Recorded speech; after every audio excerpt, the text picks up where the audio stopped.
નમસ્તે મિત્રો, આજના ગુજરાત સમાચારની અંદર આપ સર્વ સાથે મિત્રોનું ફરી એકવાર સ્વાગત છે. તો આજના સમાચાર વિશે વાત કરું તે પહેલાં તમને જણાવી દઉં કે વિડીયો ખૂબ જ અગત્યનો છે અને આજના સમાચારની અંદર ખેડૂત ઉપયોગી સમાચારો વિશે વાત કરેલી છે. તો વિડીયોને છેલ્લે સુધી જોતા રહેજો અને ચેનલને હજુ સુધી સબસ્ક્રાઇબ ના કરી હોય તો તે પણ કરી લેજો.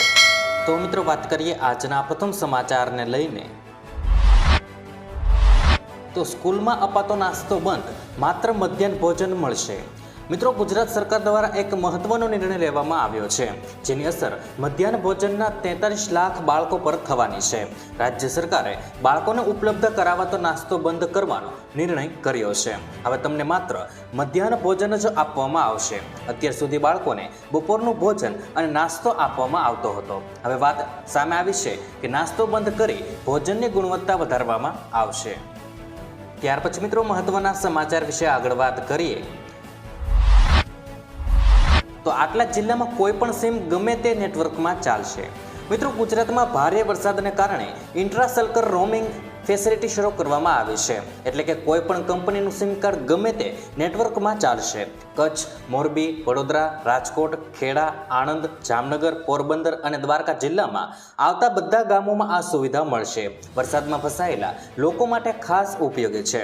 જેના માટે મિત્રો નેટવર્ક સેટિંગ જઈ મેન્યુઅલી સર્ચ કરી જે નેટવર્ક આવતું હોય તે પસંદ કરી શકાશે. ત્યાર પછી મિત્રો મહત્વના સમાચાર વિશે આગળ વાત કરીએ. તો હજી ખતરનાક આગાહીનું આગમન થવાનું બાકી. મિત્રો, હવામાન વિભાગ દ્વારા 2 દિવસ સૌરાષ્ટ્રના મોરબી, જામનગર અને દેવભૂમિ દ્વારકામાં ભારે વરસાદ અને પવન સાથે વરસાદની આગાહી કરવામાં આવી છે. હાલ વાવાઝોડાના ખતરાને લઈ તંત્ર એલર્ટ જોવા મળી રહ્યું છે. તમામ લોકોને હાલ સાવચેતી રાખવા માટેની અપીલ કરવામાં આવી છે. મિત્રો, ઘરની બહાર ન નીકળવા માટેની સૂચના આપવામાં આવી છે. મિત્રો, કાચા મકાનમાં રહેતા લોકોનું સ્થળાંતર કરવાની સૂચના અપાઈ છે. ત્યાર પછી મિત્રો મહત્વના સમાચાર વિશે આગળ વાત કરીએ. તો 48 વર્ષે ઇતિહાસનું પુનરાવર્તન. મિત્રો, ગુજરાત પર વાવાઝોડાનો ખતરો મંડરાઈ રહ્યો છે. ત્યારે તમને જણાવી દઈએ કે 48 વર્ષ બાદ ઇતિહાસનું પુનરાવર્તન થઈ રહ્યું છે. 48 વર્ષ પહેલા 1976માં આ જ ટ્રેક પરથી નેલિયામાં વાવાઝોડું આવ્યું હતું. તારીખ પણ 31 ઓગસ્ટ જ હતી અને ત્યારે પણ ડીપ ડિપ્રેશન બાદ વાવાઝોડાની સિસ્ટમ બની હતી, જે બાદમાં દરિયામાં જઈને ફંટાઈ હતી. ત્યારે મિત્રો 48 વર્ષ બાદ ફરી એવા જ વાવાઝોડાનો સંયોગ સર્જાયો છે. ત્યાર પછી મિત્રો મહત્વના સમાચાર વિશે આગળ વાત કરીએ.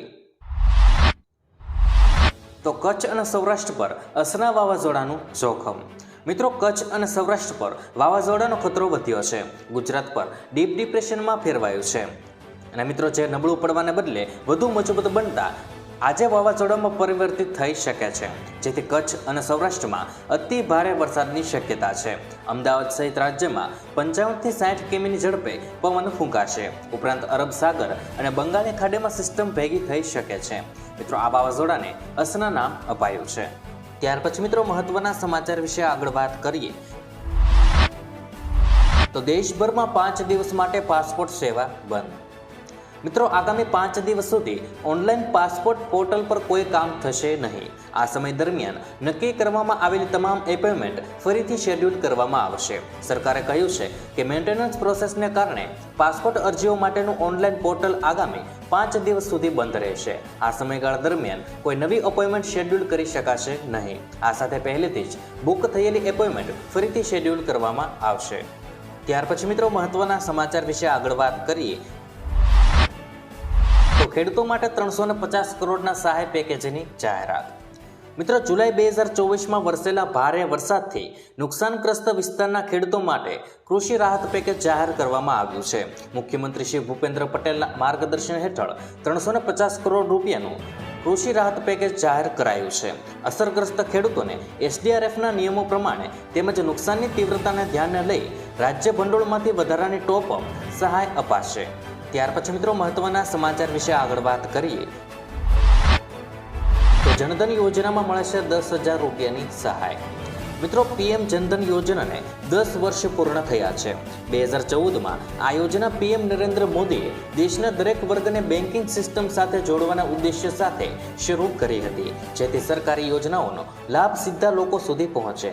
પીએમ જનધન યોજના હેઠળ ખોલવામાં આવેલા આ ખાતું ઝીરો બેલેન્સ ખાતું છે, એટલે કે તેમાં મિનિમમ બેલેન્સ રાખવાની જરૂર નથી. પરંતુ શું તમે જાણો છો, પીએમ જનધન યોજના હેઠળ 10,000 રૂપિયા સુધીની ઓવરડ્રાફ્ટની સુવિધા મળે છે. મિત્રો, તમે આ ખાતું એસબીઆઈ સહિત ઘણી બેંકોમાં ખોલી શકો છો. ત્યાર પછી મિત્રો મહત્વના સમાચાર વિશે આગળ વાત કરીએ તો લીલો દુષ્કાળ જાહેર કરી ખેડૂતોને સહાય મળે. મિત્રો, હાલ અત્યારે ગુજરાતના સૌરાષ્ટ્રના કચ્છના વિસ્તારો અને દક્ષિણ ગુજરાતના બધા જ ભાગોની અંદર ભારે વરસાદ વરસી રહ્યો છે. ત્યારે મિત્રો ખેડૂતોને પણ આ વરસાદથી મોટું નુકસાન થયું છે. ખેડૂતોના જે પણ મિત્રો પાક હતા તે સમગ્ર પાક ઊભા તરબોળ થઈ ગયા છે અને બળી પણ ગયા છે.